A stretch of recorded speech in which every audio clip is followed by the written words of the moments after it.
Everyone, and welcome back again to my channel. If this is your very first time here, thank you for clicking on this video. Allow me to introduce myself. My name is Gloria. I'm a Canadian-based YouTuber and I create content on my life here in Canada as a new immigrant, and I also share my experiences so that you can also benefit as well. I live in the province of Ontario here in Canada, and if you haven't yet subscribed to this channel, please do well to hit that red subscribe button right now and turn on your notification icon so that you will be the first to know when I make new videos. And to my amazing and wonderful subscribers, you guys are awesome. You're always coming back to watch my videos. So thank you so much. Don't forget to give this video a thumbs up. And if you haven't yet subscribed and you're watching this video, please do well to smash that red subscribe button for me. Thank you. And guys, you know how we do it on this channel. Grab a friend and grab something to drink as well. And sit back, relax, because we will be starting right now.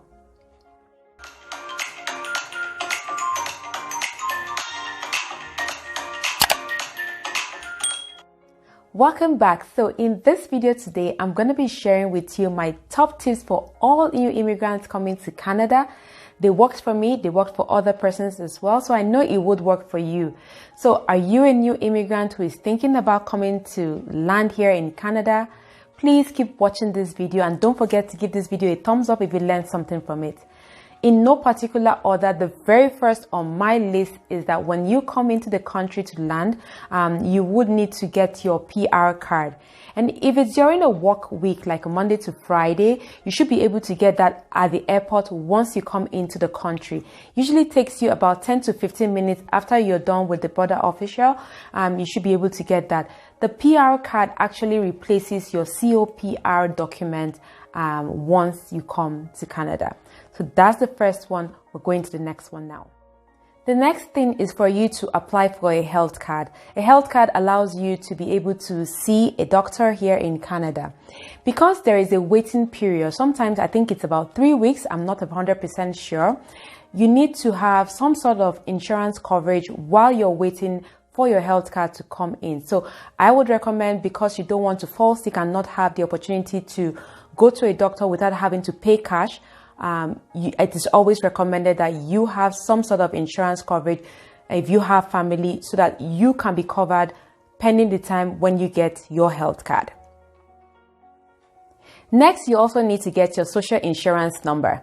The short form for that is SIN, which is SIN. So you might hear people saying, you need to get your SIN and stuff like that. The SIN enables you to get a job with an employer here in Canada. It is a nine-digit number. Is not to be shared with any other person. It's just you and your employer. And if you need to get the social insurance number, you need to go to a Service Canada spot in order to get this. They would ask you to show proof of your ID card, which is your international passport, and your PR card or COPR document. You will need that to get your social insurance number. I would be dropping the links to how you can get this here in Canada, so that it will be easy for you guys to click on the link and then direct you to how you can get your social insurance number here in Canada once you land.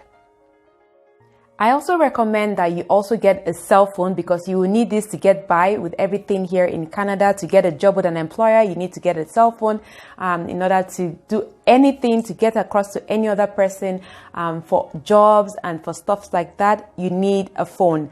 So there are different providers here in Canada. We have Fido, we have Bell, we have Rogers, name it, the list is endless.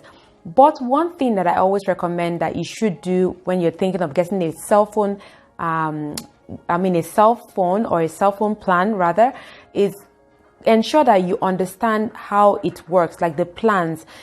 There are different plans. It could be maybe 10 gig for $40 or $50, as the case may be. Be sure that it's something that fits your budget. You don't want to pay for something that you're not going to be able to accommodate, right? For example, you want to buy a phone. Some cell phone providers will say, if you can get this particular phone with the plan for maybe X amount of dollars. You have to be very careful. Sometimes some persons will come into the country with their own cell phone. So the choice is up to you to decide if you want to buy a cell phone different from getting the cell phone plan from the cell phone providers. Depends on you. I would also drop some of those links down in the description below so that I can guide you in choosing a cell phone plan. You need to also set up a bank account with one of the top 5 banks here in Canada or any bank of your own choice. I made a video about this and I'll drop the link so that you can go and watch that video. Most of the banks here in Canada will offer some perks for newcomers here in Canada. So check in with those banks and make sure that you get the bank account in order for you to start saving money and earning money and depositing your money if you're currently working here in Canada. The next on my list is for you to obtain a map or like a telephone directory so that it can guide you to all the services that is being provided in your area where you live.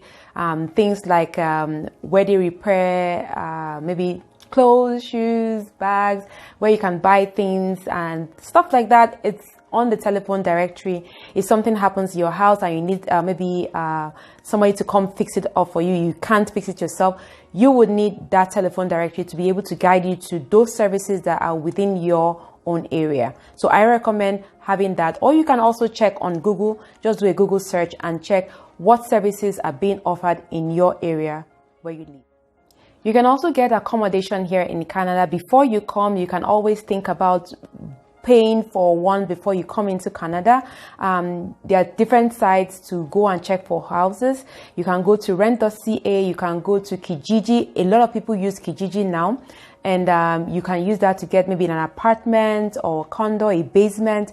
I made a video about apartments here in Canada, and I will drop the links for you guys to go check it out. Although I didn't really give in detail those apartments, I didn't show that to you guys, but in my subsequent videos I will be able to show you what an apartment looks like here in Canada. But in the meantime, as you come into Canada or before you land into Canada, try to get an accommodation. Is much more easier than when you get here and start thinking about how to get an accommodation.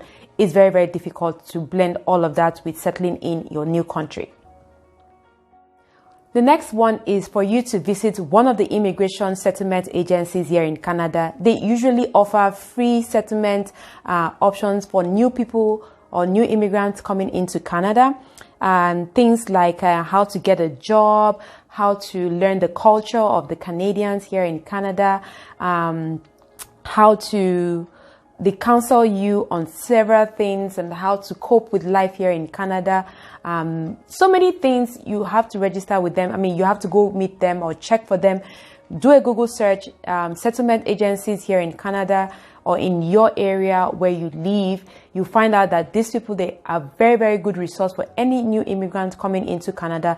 They offer a lot and it's free of charge. You don't really have to pay for it. So why don't you make use of it while you can, right? So do that, and I will drop a link to somewhere, a link where you can get that information to help you find one around where you live, okay? The last on my list is for you to know or learn where to shop for household items and things that you need at home as a newcomer here in Canada. And I always recommend, because I know a lot of newcomers to Canada, they might have spent a lot of money trying to move into Canada. So you don't really need so many expensive things. You can just go for the bare necessities. I always recommend different stores like the Dollarama. They sell many basic household items like your cutleries, your pots, your pans, napkins, toiletries, so many things that you need for your house, kitchen supplies and stuff like that. Go to Dollarama and get things like that there. If you don't mind buying secondhand things, I would recommend going to either Value Village or Goodwill. These are thrift stores. People donate things that they don't use anymore, like things like their clothes, their shoes, TV, furnitures, and stuff like that they don't necessarily need. Instead of throwing that away, they just donate it. And the money that the thrift store use, they always give that to charity. So see it as they see it as a way of donating to or giving to charity. So if you're a newcomer, I recommend going to visit the Value Village or Goodwill. There you can get things like your furniture. If you don't mind, used things like pots, cutleries, pans, cooking pots, household items, things to decorate your house, like beddings, like curtains, and wall frames and stuff like that. Trust me, it's not as if the things there in thrift stores are bad, but you can actually use them. That if you search very well, if you have good eyes, trust me, you will get things that are actually new, like brand new. You'll see them with even the tags on it. I remember when I first came into Canada and I was told to go buy my winter jacket and some other things like that, winter boots and stuff like that from the thrift store. Trust me, there was a particular day I went there to buy and I saw a new used item with the price tag. Like the person actually bought it from a very expensive store and the price tag was still on it. So you can be lucky and you can get some of this thing new, and nobody needs to know.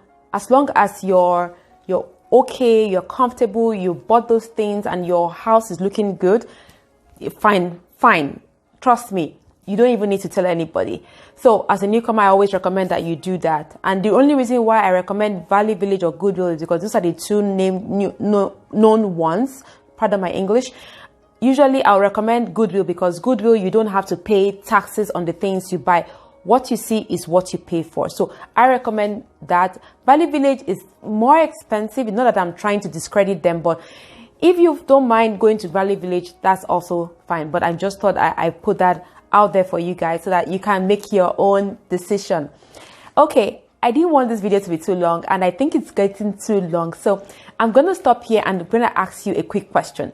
Are you a new immigrant to Canada? Have you come to Canada? Have you landed? If you have, I want to hear from you.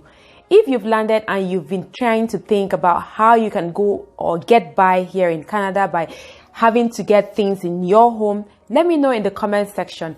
If you've also tried these stores that I've mentioned here, like the Dollarama, the Goodwill, or the Value Village, I want to hear from you in the comment section. How you got to buy those things. Did somebody tell you about it, or did you get to watch this video first, or did you have to do a Google search to know about this? Let me know in the comment section. So guys, thank you so much for watching this video. I hope you did learn something from it. Please don't forget to give this video a thumbs up before you go away. If you haven't yet subscribed to my video or my channel, see the way I'm looking at you, please do well to hit that red subscribe button for me right now and turn on your notification icon so that you will be the first to know when I post new videos. And guys, please share my video to your friends and family, those that are thinking of coming to Canada to land. Let them know about this information so that you're not only taking or consuming this information alone. And also, what else am I going to say? Stay safe, guys. Stay safe. Check out your friends and every other person too. And please, as you land in Canada, try to learn the culture. Always keep to time, because here in Canada, we don't do African time. We always keep to time.